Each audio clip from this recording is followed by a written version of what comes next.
আমি যতটুকু জানতে পেরেছি অতটুকু আপনারা যেটা যেটা জানতে চেয়েছেন সেটা আমি স্পেসিফিক্যালি যেভাবে পেরেছি আমি দিয়েছি। হ্যাঁ, ডকুমেন্টস নিয়েছি আমি, কোন জায়গায় কত টাকা বিক্রি করেছে কি না সেগুলো আমি ইন্টারনালি ওনার কাছে নিয়েছি।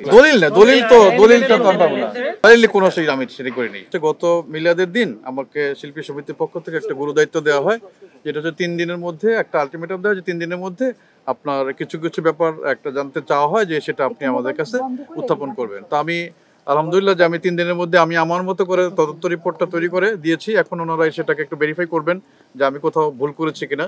আমি যতটুকু জানতে পেরেছি অতটুকু আপনারা যেটা যেটা জানতে চেয়েছেন সেটা আমি স্পেসিফিক্যালি যেভাবে পেরেছি আমি দিয়েছি।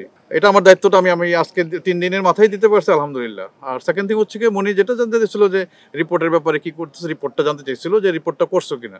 তা আমি তখনও তৈরি করতেছি। ইনফ্যাক্ট আমি দুপুরবেলা এটা আমি টাইপ করছি আজকে আমার অফিসে, টাইপ করে তখন আমি এটা করছি আর কি। এরপর আর তার সাথে আমার আর কথা হয়নি। আমি যা যা জানতে চেয়েছি তা বলেছে এবং আমি তার কাছ থেকে সহযোগিতা পেয়েছি। ওর তথ্য যেটা হচ্ছে যে বিশেষ করে প্লট কেনার বিক্রি করার থেকে শুরু করে সিনেপ্লেক্স পর্যন্ত যে সমস্ত প্রজেক্টগুলো বেচা কেনা করেছে সেগুলোর ব্যাপারে তাদের সাথে আমার কথা হয়েছে, তার সাথে কথা। হ্যাঁ, ডকুমেন্টস নিয়েছি আমি, কোন জায়গায় কত টাকা বিক্রি করেছে কি না সেগুলো আমি ইন্টারনালি ওনার কাছে নিয়েছি। ওর কাছে যা যা ছিল সেগুলো নিয়েছে। দালিলিক না, আপনার যেমন যে প্রজেক্টটা একটা প্লট বিক্রি করছে বা কিনছে এরকম একটা যে ধরেন চেকের মাধ্যমে এরকম কিছু ডকুমেন্ট আমার কাছে আছে। দলিলটা তো আমি পাবো না, দলিল কোনো সেই আমি সেটা করিনি।